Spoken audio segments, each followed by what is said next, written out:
Hello everyone, once again welcome back to our channel. This is Dr. Mayank and welcome to my channel of the official which is specifically for the research, and you can join the membership of the channel in order to get the research assistant any type of research support from my so that I'll give you a personal research assistant. And today I'm very much excited. Why? Because the application which I'm going to tell you is very very very important, और ये सारे ही research वालों का एक dream होता है, like to do the PhD or the research in one of the top institution in India, in Asia or in world. पता है वो चीज़ सच होना बहुत ही मुश्किल है, बट वो एप्लीकेशन में अप्लाई कर रहा है is one of the dream. So Indian institute of science IISc Bangalore, शायद आपको पता होगा, this is one of the best institution for the research. Even लोग IITs से भी अच्छा बोलते हैं कि अगर आपको इंजीनियरिंग में रिसर्च करनी है, so do not go for the IITs, go in IISc Bangalore. अगर मैं इसकी रैंकिंग आपको दिखाऊं, so this is the world ranking is 155 and Asia level पे 56. सो यू कैन कंपेयर यहाँ के स्टाफ, यहाँ facilities, research facilities, national international students, each and everything is means on the top of the level. So if आपने की eligibility है for this IISc Bangalore, then कुछ चीज़ों को समझना बहुत ही ज़रूरी है in order to apply this application and in order to face the interview, so that कि आप उसमें एडमिशन ले पाएँ. तो चलिए डिटेल में बात करते हैं इसके बारे में.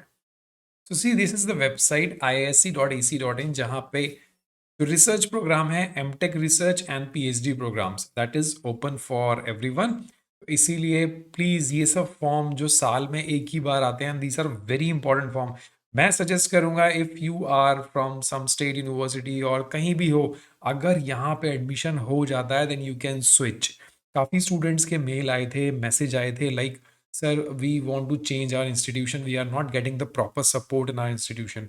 आई कैन अंडरस्टैंड द सिचुएशन, बहुत ही प्रॉब्लम होता है डिसीजन लेने में, मगर एक अच्छा इंस्टीट्यूशन का टैग आपके पे जुड़ेगा then definitely your career will be at different level. So if you have an option then please go ahead for this application. देखिए, सबसे पहले समझना ये ज़रूरी है like which are the branches in which you can apply for the PhD. So there are two options, PhD in sciences and PhD in engineering. So if you are from engineering department then you have to select these options. Like department, आप अगर aerospace engineering से हैं, atmospheric oceanic science से हैं, chemical engineering, civil engineering, earth science, ठीक है, तो ये इस टाइप की nano material, nano science and engineering, sustainable technology, अगर आप ये ब्रांच से करना चाह रहे हैं, even the management studies are options are also there. ठीक है, तो आपको सेलेक्ट करने हैं इसमें से program PhD engineering. Please basic ज़रूर समझिएगा, otherwise you will face a problem because बहुत ही लेंदी एप्लीकेशन है. अगर चीज़ें गलत इंटरप्रेट करी तो डेफिनेटली आपके एप्लीकेशन में गलत इंफॉर्मेशन जाएगी and may be your form can be rejected. So better to clear your doubts, उसके लिए आप टेलीग्राम ग्रुप पे ज्वाइन करके मुझसे पर्सनली पूछ सकते हो, like sir I am not able to understand the eligibility and how to proceed for this department. But अब आप साइंस में देखिए, साइंस के अंदर एस्ट्रोनॉमी, एस्ट्रोफिजिक्स, ये सारे डिपार्टमेंट हैं. बायोकेमिस्ट्री, इकोलॉजिकल साइंस, ठीक है, mathematics, microbiology, cell biology, molecular biophysics, ये सारे. लेट से सपोज कोई सेल बायोलॉजी का है या मॉलिकुलर बायोलॉजी का है, what you have to do, you have to check the basic qualification for eligibility very first, because definitely you want to apply in the research PhD program. तो उसके बाद आपको देखना है like the basic qualification and eligibility.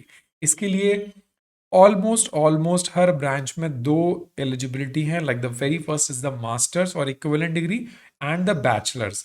अगर आपका bachelors 4 साल का है for 4 years, like pharmacy, veterinary science, agriculture science, then you are eligible to take directly admission without any masters. This is the UGC criteria और ये आ चुका है, सब जगह एप्लीकेबल हो चुका है ये रूल. एंड अगर आपने मास्टर्स कर रखा है साइंस में तो किसी भी आप ब्रांच से कर सकते हैं और मास्टर्स के बाद भी आप एलिजिबल हो गए. ग्रेजुएट 4 साल, मास्टर्स 2 साल, अगर ग्रेजुएशन 3 साल का होता है देन. अब आपको अपना रिसर्च एरिया देखना है कि लाइक ये टॉपिक्स हैं, इन टॉपिक्स के अंदर आपका रिसर्च एरिया आ रहा है कि नहीं आ रहा है. आई डोंट थिंक कि आपका रिसर्च एरिया इन ब्रांच के अलावा कहीं भी फॉल करेगा. सो आपने क्वालिफिकेशन देख लिया, रिसर्च एरिया देख लिया. Now what you have to, ऐसे आप किसी भी ब्रांच में जा सकते हैं, वहां पे ये बिल्कुल प्रॉपरली आपको दिखा देगा। देखिए यहाँ रिसर्च एरिया कितने ज़्यादा हैं, तो there are lot of options for you. ठीक है, इस तरीके से आपको ये देखना है। देन उसके बाद जो सबसे इंपॉर्टेंट है, for eligibility selection procedure and online application instruction please click here. तो ये देखिए, this is how you will be selected and whether you are eligible और नॉट, यहां से आपको देखना है। देखिए अगर आप 4 साल की बैचलर्स की डिग्री लेके आ रहे हो, like bachelors degree in engineering technology और 4 इयर्स बैचलर ऑफ साइंस, तब आपके पास एक वैलिड गेट या नेट जेआरएफ मैंडेटरी है। मुझे पता है जो लोग नेट जेआरएफ नहीं होंगे वो थोड़ा सा होपलेस होंगे, नो प्रॉब्लम, बाकी ऑप्शंस भी हैं, but this institution is basically for the NET JRF. मगर आपने गेट भी है then it is very good. अगर आपका सिर्फ नेट है then this is not for you. उसके बाद देखिए अगर आपने मास्टर्स कर रखा है, मोस्टली लोग मास्टर्स से ही होंगे, मास्टर्स डिग्री इन साइंस 2 साल की, तो अगर आपने गेट क्वालिफाई किया है देन ऑल्सो एलिजिबल, और नेट जेआरएफ है, इन दोनों में से कोई भी एक चीज मैंडेटरी है, नो रिलैक्सेशन। इंजीनियरिंग से हैं, फार्मेसी, वेटनरी, देन जीपैट इसके अंदर देखिए ऐड हो गया, क्योंकि जीपैट जो है इंजीनियरिंग और फार्मेसी का है, तो डिपेंड आपका मास्टर्स अगर इससे है तो जीपैट वाले भी एलिजिबल है। फिर आपने एमएस और एमबीए कर रखा है तो again GPAT and NET JRF. So इस तरीके से आपको अपने डिपार्टमेंट की एलिजिबिलिटी और यहाँ पे लिखी हुई डिग्री देखनी है। उस डिग्री के सामने आपका जो है qualification and national entrance test दे रखा है, इसके बिना एंट्री नहीं होगी। एमबीबीएस एमडी किसी ने किया है, बी फार्मा किसी ने किया है, तो वो जी पैट ला के डायरेक्ट अप्लाई कर सकता है। मतलब B pharma and GPAT score, you are eligible, best है भाई, बेस्ट। ये चीज़ हम लोग को पता होती तो definitely will be there in the IISc Bangalore. It is just a wish. सबका ड्रीम होता है, जहाँ से जब खत्म होता है ना तो वो जगह उनको कभी भी अच्छी नहीं लगती, सोचते हैं यहाँ से क्यों कर लिया, यहाँ से कर लिया होता। आईएससी से किया होता तो और सोचते यार एम से कर लिया होता, अब्रॉड जाके कर लिया होता। This is human tendency, just leave it. ठीक है, तो ये तो हो गई एलिजिबिलिटी की बात। अब बात आती है एलिजिबिलिटी के नीचे मैं आपको कुछ पॉइंट्स और दिखा दूं, but that is not too much relevant. हाँ, इंस्पायर वाले जो स्टूडेंट्स हैं, अगर उनको इस फॉर्म के इंटरव्यू तक प्रोविजनल एक्सेप्टेंस मिल जाता है, लाइक जो लेवल 1 के लिए अप्लाई किए हैं, अगर उनका प्रोविजनली एक्सेप्टेंस आ जाता है तो वो लोग भी एलिजिबल होंगे। At the time of interview आपके पास प्रोविजनल लेटर है देन यू आर एलिजिबल। तो यही सारी चीज़ें लिखी हुई है इसके अंदर। और एज इट इज़ कोई मिनिमम क्वालिफिकेशन जो है मास्टर्स की सेकंड क्लास भी है, तो अगर आपका सेकंड क्लास मास्टर्स में अगर आपका फर्स्ट डिवीज़न नहीं आ पाया है तब भी आप एलिजिबल हो। काफ़ी लोग मेरे को मैसेज करते हैं सर हमारा मास्टर्स में फर्स्ट डिवीज़न नहीं है, तो मुझे कोई इंस्टीट्यूशन बताइए। ये इस इंस्टीट्यूशन से अच्छा कोई भी इंस्टीट्यूशन नहीं हो सकता फॉर रिसर्च।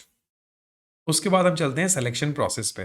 तो देखिए होगा क्या, आप अप्लाई कर देंगे इस फॉर्म को, उसके बाद शॉर्ट लिस्टिंग होगी and you will call for the interview. ठीक है, शॉर्ट लिस्टिंग होगी और इंटरव्यू का जो मेरिट बनेगा that is based upon your masters degree, graduation, जो आपके नेट में मार्क्स हैं उनके बेस पे। ये उनके बेस पे आपका सारा मेरिट डिसाइड होगा और उस मेरिट के बाद आपको इंटरव्यू के लिए कॉल आएगा। सो इंटरव्यू कैसे फेस करना होगा, वो सेकंड स्टेप है, you can go for my mock interview. और अगर प्रपोजल के लिए मेल आता है तो आपको प्रपोजल रेडी करना होगा, but at this stage they have nowhere mention कि आपको रिसर्च प्रपोजल या अपना टेंटेटिव टॉपिक बताना है, ऐसा कुछ भी नहीं है। तो बेस्ट है कि प्लीज अप्लाई करो यार इस फॉर्म को, इस फॉर्म से अच्छा कुछ भी फॉर्म नहीं हो सकता for the research. This is the best institution I can say. So thank you for watching the video.